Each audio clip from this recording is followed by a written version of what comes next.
Les aventures d'Huckleberry Finn. Les aventures d'Huckleberry Finn est un roman picaresque de l'américain Mark Twain.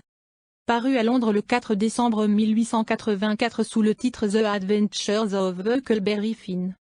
Puis à New York en février de l'année suivante sous le titre Adventures of Huckleberry Finn. Le début et la fin du livre sont trompeurs, reprenant le ton léger des aventures de Tom Sawyer, mettant en scène des personnages de ce roman. Il donne à penser que l'on est en présence d'une suite et de littérature pour enfants. Mais le corps du récit n'a rien d'inoffensif. C'est une terrifiante plongée au plus sombre de la nature humaine. Une violente remise en cause des normes sociales et de la religion. Le narrateur est un jeune garçon qui fuit la civilisation et en compagnie d'un esclave échappé. Il raconte leur errance de près de 1800 km sur un radeau descendant le Mississippi.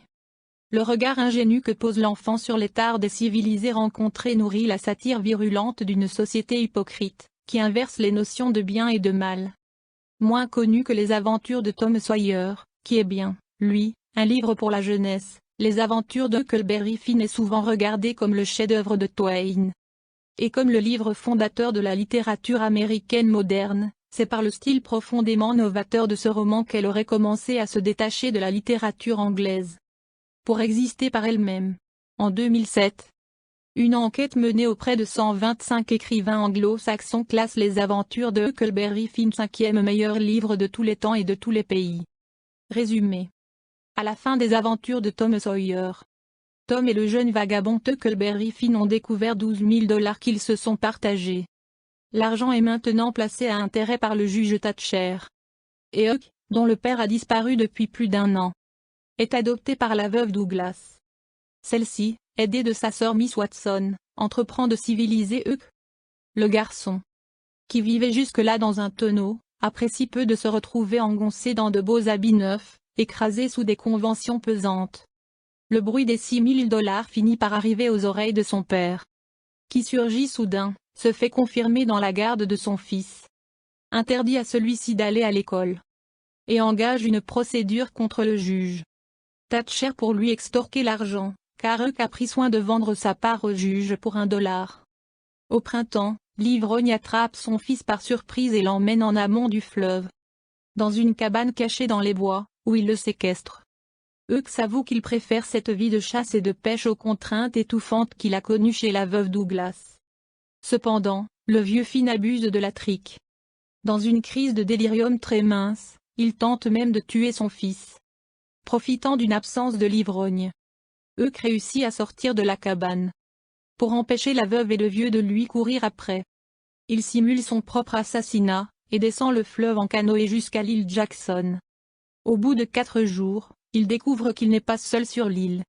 Un esclave en fuite s'y cache, le vieux Jim, qui appartient à Miss Watson. Huck promet de ne pas le dénoncer. Un jour, déguisé en fille, Huck retourne à la ville pour avoir des nouvelles. Il apprend que certains soupçonnent Jim de l'avoir tué, car l'esclave a disparu le jour du meurtre. Et des hommes, ayant remarqué de la fumée sur l'île Jackson, comptent explorer celle-ci le soir même. Huck regagne précipitamment l'île, et les deux amis prennent la fuite à bord d'un radeau. Dormant bien cachés le jour, naviguant la nuit, ils descendent le Mississippi. Ils y rencontrent des trains de bois, des orages magnifiques, des péniches, des vapeurs, mais aussi une maison qui flotte et qui contient un cadavre, ou un navire en train de couler, sur lequel 2 bandits s'apprêtent à exécuter un complice indélicat. Huck et Jim passent Saint-Louis. Leur but est de débarquer à Cairo, à la confluence de l'Ohio, d'y vendre leur radeau, d'embarquer sur un vapeur et de remonter la rivière jusqu'au État abolitionniste, où Jim sera libre et gagnera de quoi racheter sa femme et ses 2 enfants. Après qu'ils ont été séparés dans la brume, Huck fait croire à Jim que celui-ci a rêvé leur séparation. Il choisit mal son moment pour le mystifier. Jim a été mortellement inquiet de le croire perdu, puis fou de joie de le retrouver. Il se trouve blessé d'une plaisanterie si décalée. Huck doit faire taire les préjugés racistes qu'on lui a inculqués pour se résoudre à aller demander pardon à son meilleur ami. Il m'a bien fallu un quart d'heure pour me décider à aller m'humilier devant un noir. Mais j'ai fini par le faire, et je ne l'ai jamais regretté. Je ne lui ai plus jamais joué de mauvais tours, à Jim, et je ne lui aurais pas joué celui-là si j'avais pu prévoir que cela lui ferait tant de peine. Selon Brandon Burnett, Un important changement s'opère ici en Huck. Pour de nombreux commentateurs, l'incident marque un tournant dans le livre. C'est à ce moment que l'instinct d'Huck entre en conflit avec sa conscience. Huck peu à peu cesse de considérer Jim comme un esclave. Il s'aperçoit que Jim est dans son propre cœur une personne à part entière. L'auteur lui-même semble découvrir qu'il est en train d'écrire bien plus qu'un roman picaresque. La conscience d'Huck commence à le tourmenter. Elle lui dit que c'est mal de n'avoir pas dénoncé un esclave en fuite. Le garçon se promet de faire le bien, à la première rencontre. Il dénoncera Jim. Seulement, lorsque l'occasion se présente, il se trouve incapable de tenir sa résolution. Au contraire, il mentant et plus pour protéger son ami. En raison du brouillard, les deux fugitifs passent Cairo sans la voir. Pour comble de malheur, on leur vole leur canoë, ce qui leur interdit de revenir en arrière. Ils continuent donc à descendre le fleuve. En pleine nuit, le radeau est heurté par un vapeur, et ses deux occupants sont projetés à l'eau. Jim a disparu. Huck est recueilli par une famille qui, après une réception plus que méfiante, se révèle très chaleureuse. Huck se sent bien dans cette maison coquette, où l'on mange bien et où tout le monde est gentil. Malgré tout, la sauvagerie s'y appuie. Cette famille éminemment civilisée est impliquée depuis 30 ans dans une sanglante vendetta dont on a oublié l'origine, et qui va connaître son épilogue. Tous les mâles de la famille sont tués. Huck échappe au massacre et rejoint Jim, qui a retrouvé le radeau, et l'a réparé. Les deux amis reprennent leur descente du grand fleuve. Ils recueillent deux escrocs, dont l'un prétend être le duc de Bridgewater et l'autre Louis XVII. Les escales permettent aux deux aigrefins de donner la mesure de leur talent, faisant par exemple payer des représentations théâtrales sans contenu, avant de prendre la fuite sur le radeau. À toutes fins utiles, ils impriment une affiche offrant $200 de récompense pour la capture de Jim, dont Huck prétend pourtant qu'il lui appartient. Dans une petite ville, le roi et le duc se font passer pour les frères d'un tanneur décédé la veille. Ils laissent un bel héritage, dont $6 000 en or à partager entre ses deux frères et ses trois filles. Celles-ci confient leur part aux deux escrocs, pour placement. Mais Huck est touché de la délicatesse des orphelines à son égard. Il s'empare des $6 000 et les cache dans le cercueil. 2 jours après les obsèques, on voit débarquer deux hommes qui se présentent à leur tour comme les frères du défunt. Un tatouage sur la poitrine de celui-ci devrait permettre de confondre les imposteurs. La population se dirige donc vers le cimetière pour déterrer le cadavre, en entraînant fermement les escrocs et Huck à des fins de lynchage. Mais la découverte des pièces d'or provoque une telle confusion que tous trois réussissent à s'enfuir et à rejoindre le radeau. La navigation reprend son cours vers le sud. Le roi et le duc continuent leur mauvais tour dans les villages de rencontre. À Piquetsville, le roi vend Jim, en produisant l'affiche le disant évadé d'une imaginaire plantation de la Nouvelle-Orléans. Huck apprend que l'homme malheureux est emprisonné chez un certain Silas Phelps, en attendant que son propriétaire se manifeste. Huck est à nouveau torturé par sa conscience.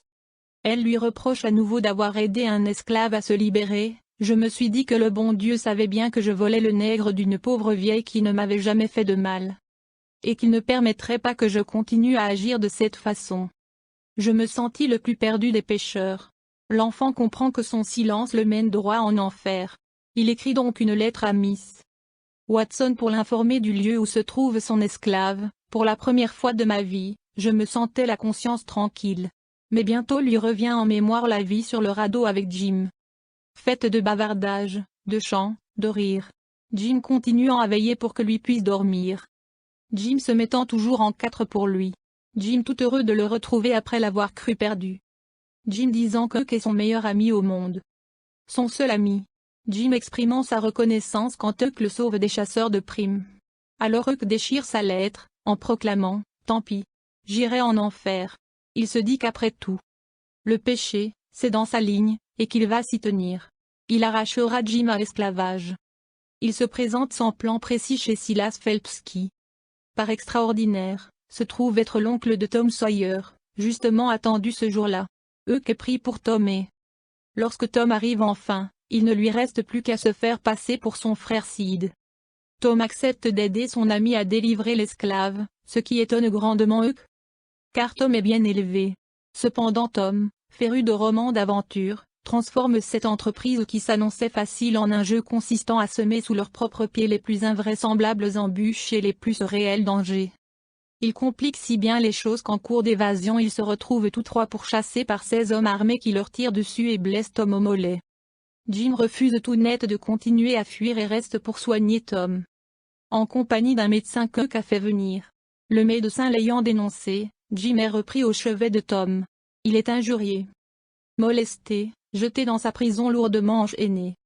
Lorsque Tom reprend ses esprits, il avoue qu'il n'a fait évader l'esclave que par jeu, il savait que Jim était libre depuis 2 mois. Sa propriétaire, Miss Watson, l'ayant affranchi dans son testament juste avant de mourir. Jim quant à lui révèle à Huck que le cadavre aperçu au début de leur odyssée était celui de son père. Huck repart vers la vie civilisée en se promettant de fuir de nouveau. Fin du résumé. Merci.